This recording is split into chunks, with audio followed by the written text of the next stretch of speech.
some people disagree with using Spanglish in the classroom. Okay, yeah. They want to, use the strict Yeah. Spanish only. If that is the target language, then use that alone.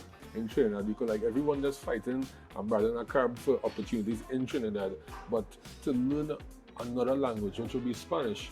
So with tears in my eyes, I'm a dictionary in the car, Spanish dictionary, so roll with that all the time. Wow. It was comforting to me. Yes. I still have that dictionary to this day. Yeah, I have a course that is, I call it my Spanish for Beginners course. It's my baby because I built it from scratch, and it was designed. That's some great advice. I think definitely we have to do a part 2 with this. Yes. Yeah.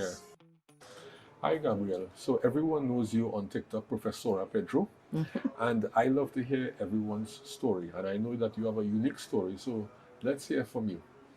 Well, in a nutshell, I am somebody who fell in love with the language of Spanish at a very young age, and that passion is still very much alive. I enjoy sharing it with people online in my physical classes because I do teach full time. Okay, nice. And in a secondary school, and it's just passion on never ending.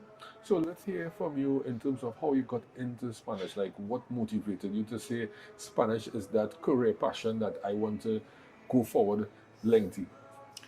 Well, first and foremost, in secondary school, I wasn't passing anything else with as well as I was doing in Spanish and all the other subjects, and it just always kept drawing me. And when I started my bachelor's degree in Spanish, I started then looking at opportunities, things I would have wanted to pursue. Where would I want to go with the Spanish? And I was actually working in the Ministry of Education, and I was actually working with the people applying for teachers to be teachers. And I was like, hey, why not give this a try? Yeah. Honestly, I didn't always want to become a teacher. It was there, but there was one experience in primary school that changed that actually gave me the first idea of becoming a teacher. I was a teacher who was not being a teacher for a day. Interesting. Yeah, I don't really tell this story, but this actually, I was in a standard 5, and the teacher told me, and she was having a rough day. I remember she told me after giving me a serious whooping for not figuring out a math equation, she told me, you will never become anything. You'll become nobody. A menace in society those were her words. And of course, after breaking down and crying and tearing up and when Judy Mill, I said, that same day I told her, I want to become a teacher. No, that wouldn't be too bad. But as the years went by, I started thinking about other things, air hostess, all the other things. But somehow the teacher thing kept coming up. I was like, you know what, I'm going to give this a try. Yeah. And I did. I started it in the teaching service in the year 2012. Okay, nice. And it's hurtful to know, like, with thinking about other stories that teachers especially, would say, like, negative things towards students. And I don't know why it is that teachers do that. I don't know if it's because they didn't live their life dream, because not everybody wants to become a teacher, but maybe that's like a last resort. But teachers, a message to you shouldn't be telling students that, because you tell a student that, they will take that negative energy that will fuel them to become something much greater than you could ever imagine. Yeah, teachers always they always, I wouldn't say it's the most respected or appreciated profession. I even heard people say things like, if you're those who cannot teach, those who cannot do, teach. Yeah. And they say it's a last resort, but I think it's actually one of the most beautiful professions that exists, and they wouldn't exist any other professions without the profession of a teacher. Understood, yeah. But speaking to that issue of teachers spewing negative words onto students, I understand it could happen. We do have bad days. The job is extremely stressful and it's getting worse. We have more and more teachers leaving the service now. But I think that's what mental days are for.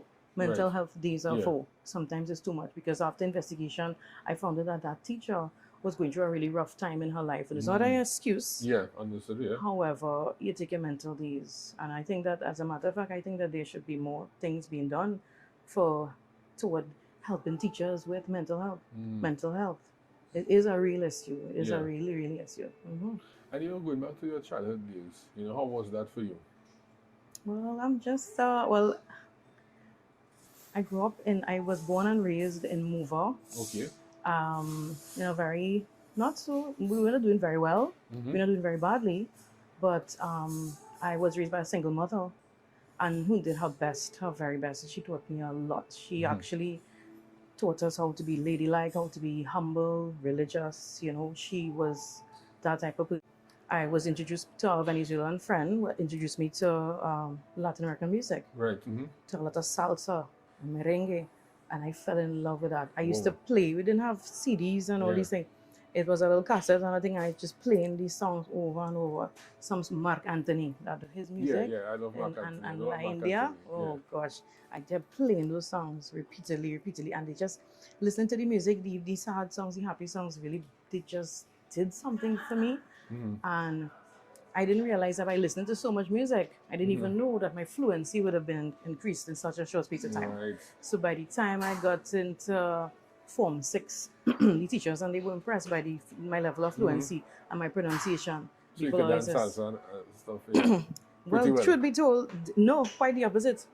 Quite the opposite. Quite the opposite. I'm the Spanish teacher who doesn't. I'm the Spanish teacher who doesn't dance a lot. I'm the Spanish teacher who is not a big fan of Latin American food from the Latin American country. I like my Creole food. Mm. I'm Yeah. trained to the bone in the Creole, for the Creole food. But yeah, the Spanish has really it's been stalking me. Sometimes when I get frustrated, even at the university, wherever sometimes I get frustrated. I don't like how my grades looking, whatever. Something in my life some Spanish thing will just come up somewhere. And I can understand too. You have that heritage that lasts in not Pedro. Yeah, Yes. Pedro, the Pedro. When they hear Yeah. the Pedro now, and they think that I probably born in some. People ask me, all my students ask me if I'm from Venezuela or something. I say, no, no, I have family from there. Mm-hmm. Yeah. But I was born and raised here in Trinidad.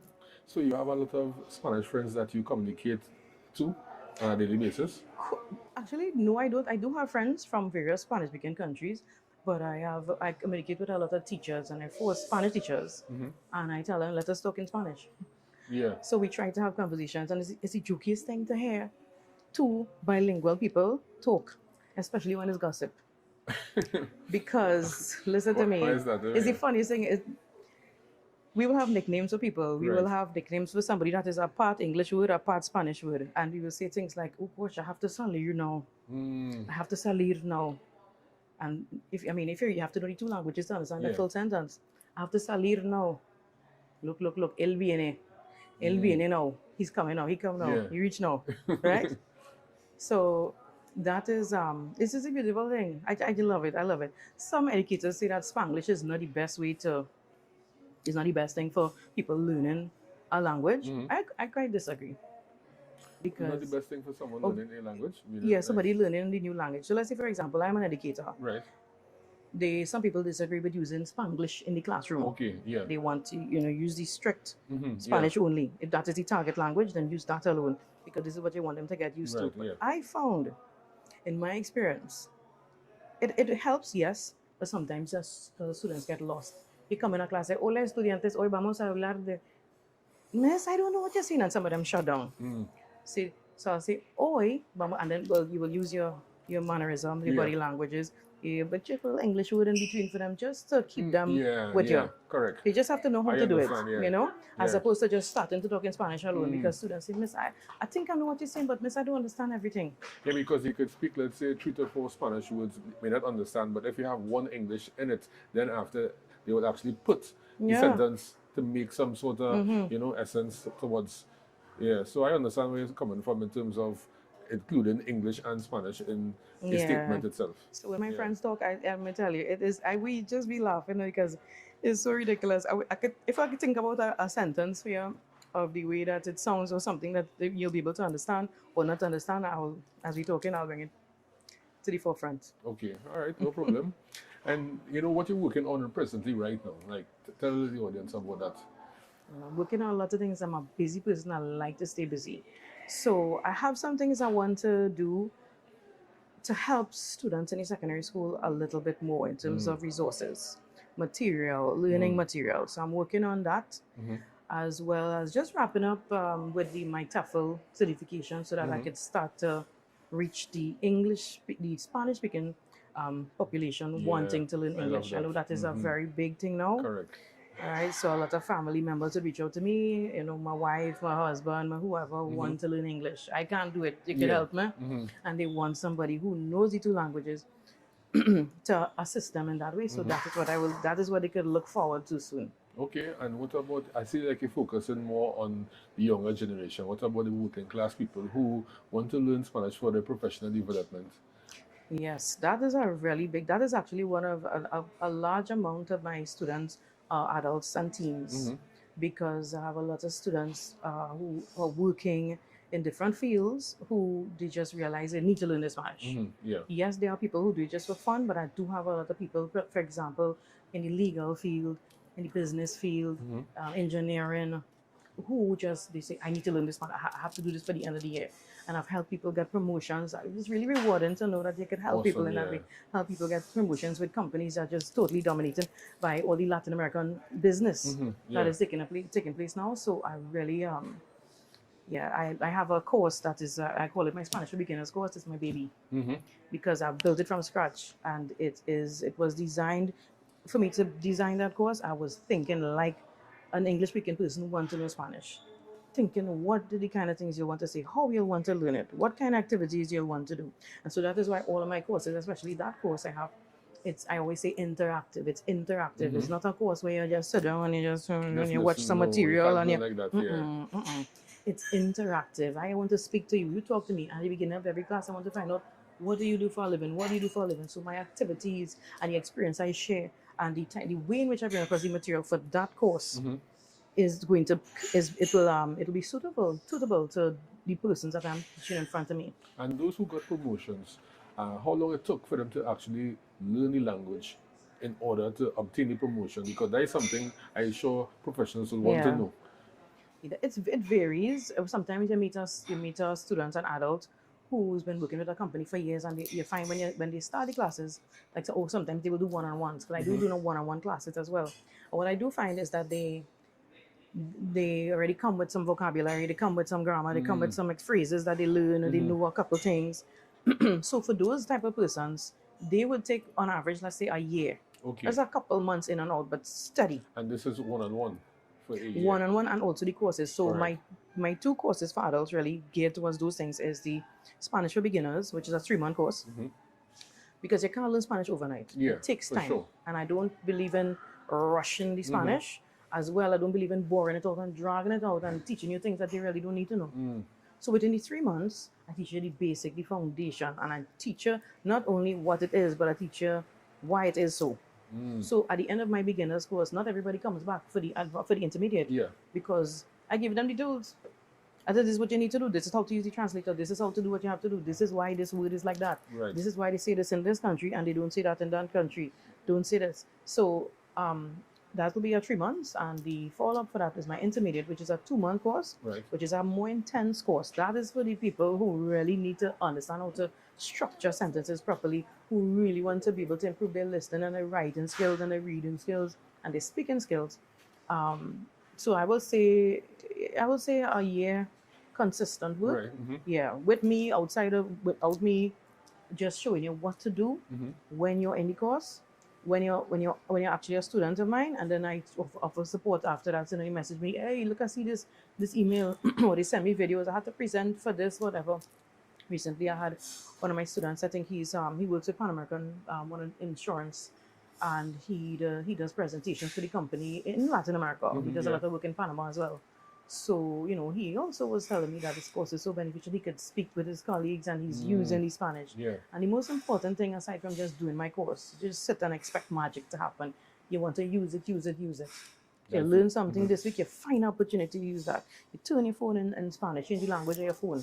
You walk up to somebody in your company who you know is from Mexico or Cuba, Mm-hmm. and you talk to them, and you chat, you bring us and let them correct you, and be open minded. I like that. And for those who don't have any like beginner knowledge of Spanish, how long would they take to learn Spanish if it is that they're looking for a promotion within their company? I would still say give yourself a good year. Yeah. A good year, year and a half. That year could make a real big difference, Mm-hmm. because after let's say for example, in my beginners course, by the third week of the class, you're already having a conversation. Mm-hmm. Mm-hmm. You already know greetings for all of the Mm-hmm. major events. You already know that. So we practice, practice, practice, practice, practice. And I don't move on to that unless I make sure everybody understands the phonetics of the language. So how to pronounce this A, understand the vowels, the letter sounds, and how the Spanish alphabet is different to the English alphabet. Mm. And I break that down. So that's very important too, because sometimes you find people, they have a lot of language They have a lot of or they may be immersed or they living in a Spanish-speaking country and they know a lot of words, they hear and things, and they could use it, but they don't know How to the formulate a variations sentence. to pull it out, to Yeah. put it. I'm trying to bring it into words anybody can understand. How to take some of those same words and switch it up depending on who you're talking to, you're changing that, or depending on the environment you're in, you're changing that. So, but those people do. If the person who's coming to me is coming from scratch, but they do have some kind of experience in listening, they will do better. They will learn faster because they already have that. They already have that. But somebody who doesn't, I'd say give yourself a year. Just trust me. Just start with just come. Explain to me. Do what I tell you to do. Ask your questions. Practice. You're going to see a big difference. Awesome. And Yeah. for young professionals out there who may be looking for job opportunities and they're just looking in Trinidad, because like everyone just fighting and battling a crab for opportunities in Trinidad, but to learn another language, which would be Spanish, which you could target our Latin American region, which is a wide region. Yeah. What sort of advice would you give young professionals out there? Probably what I would say is find out what it is you want to do, and build your Spanish knowledge on that. You see, because a lot of people start to learn Spanish and they just want to just learn everything at the same time. Yeah. Let's say in the field of engineering, that is you want a job and the field of engineering or your field of business. Narrow down your Spanish to that a little bit first. Learn all the different ways of saying that, the name of the field, what you call yourself, your ingeniero if you're going to be an engineer, or if you're going to be enfermero, enfermera. Find out the vocabulary for that first, and just there's something on a personal dictionary, I call it. You don't know nothing, get a scrapbook, get a memo pad on your phone, and you just collect words every day. Just collect words and don't just have it and leave it there. Review it 2 days from now, go back to what you did 2 days from now, say it aloud, talk to yourself. Talk. Podcasts, YouTube channels, all these things. Yeah, look at that. Yeah, Change your actually, I'm phone going into to be Spanish. starting my YouTube channel soon. I know I was sticking with that, but I'm going to be doing that as well. Awesome. So you could get that listening skills. Very, very important. Okay, that's some great advice. I think definitely we have to do a part 2 with this. Yes. Yeah. But definitely get a personal dictionary. Just start up. Just build words bit by bit. Bit by bit. Some people like the Duolingo, some people totally don't like it. Is a kind of 50-50. Because Yeah. some people say that is very helpful, but then some people say it doesn't teach you the things that you need to know. And some people say it gets to a point with the Duolingo where you just start to feel lost. Understood, yeah. So it's different for everybody, but that definitely you can't go wrong with learning words. You might be able to make a weird sentence like yo restaurante mi amigo. Yo restaurante mi amigo. Okay, I mean they will kind of understand what you're saying, but that Yeah. sentence is It's incorrect. I restaurant my friend. I need a verb, Correct. right? So yes, yo voy al restaurante con mi amigo. Yo salgo or salimos. Well, whatever, even if you have just a little bit, it's still something, still a step closer than somebody understanding. And another thing to advise with somebody who now learning the language, don't put too much pressure on yourself. You are never going to understand every single word in every single country, in every single slang. Just get that one time. You're not going to learn everything. I don't know everything. I'm always learning everything. Little things along the way. Little things, yeah. So you never know it all. And things are always changing. So imagine you're trying to learn something and then things still always changing. So true. But you just have to keep it an open mind. Keep an open mind. You're trying. Today you learn yo voy al restaurante con mi amigo. Tomorrow you learn mi amigo y yo vamos al restaurante. And next day you learn mi amigo y yo vamos al restaurante de Maria, de whatever the place is, or in la or por la mañana, or you just extend bit by bit. You see, and that's the beautiful thing about language learning. It's so diverse. It's not the same path for everybody. That's the thing. It is not like another field where, okay, let's say for example, maybe in medicine, maybe you have to learn certain things about the body. You do your bio and you build and you go and you go and you go. But language is not like that. So it's not really linear. You have to. Sometimes you have to go to something, you come back. Sometimes you come here, you come back, and then you still don't know it all. You come back because you're learning informal. You learn the basic words here and there. Or when you're starting, you learn the greetings. Hola, buenos días, ¿cómo estás? And then you say, oh, shucks. ¿Cómo estás is not the only way to say how are you. Shucks. Yeah. I have got two more ways to say how are you, ¿qué tal? And de nada is not the only way to say you're welcome. Oh, good. And some people get a little pressure, especially perfectionists have a hard time. So you think that learning a second language helps with your native language? Yeah, I think learning a second language, a third language, a fourth language helps you with your native language. Because I think for language learners, you just it helps you to appreciate your language more. Yeah. And I think it helps you to even be able to express yourself better in any languages. And as I always say, like learning every new language that you learn is being able to see the world in a new lens. Yeah. It's like Understood. trying on a new hat and changing hats and changing your look and changing. So when everybody just seeing black and white alone because all they know is English, and you seeing Spanish, French, Portuguese, Italian, Russian, you seeing different things. So it's like, and then studies even show that language learners or people who speak multiple language are less likely to develop issues with the brain related to memory as you get older. Whoa. Is what I am. Yeah. That's what some people say, that Alzheimer's and all these things, because of the way that languages, the things that languages make you do, the processes is like muscles. Yeah. Yeah. So other fields may or may not do it, but you see, language does that because it works the both sides of the brain. Correct. The brain. Understand. So Yeah, that's some good it knowledge there. really can't go wrong. You really can't go wrong. Definitely, Gabriel, we'll have a part two of this for sure. This was Yeah, very we have to have a interesting, part and two. I learned a lot. So thank you You're for your welcome. time. Most welcome.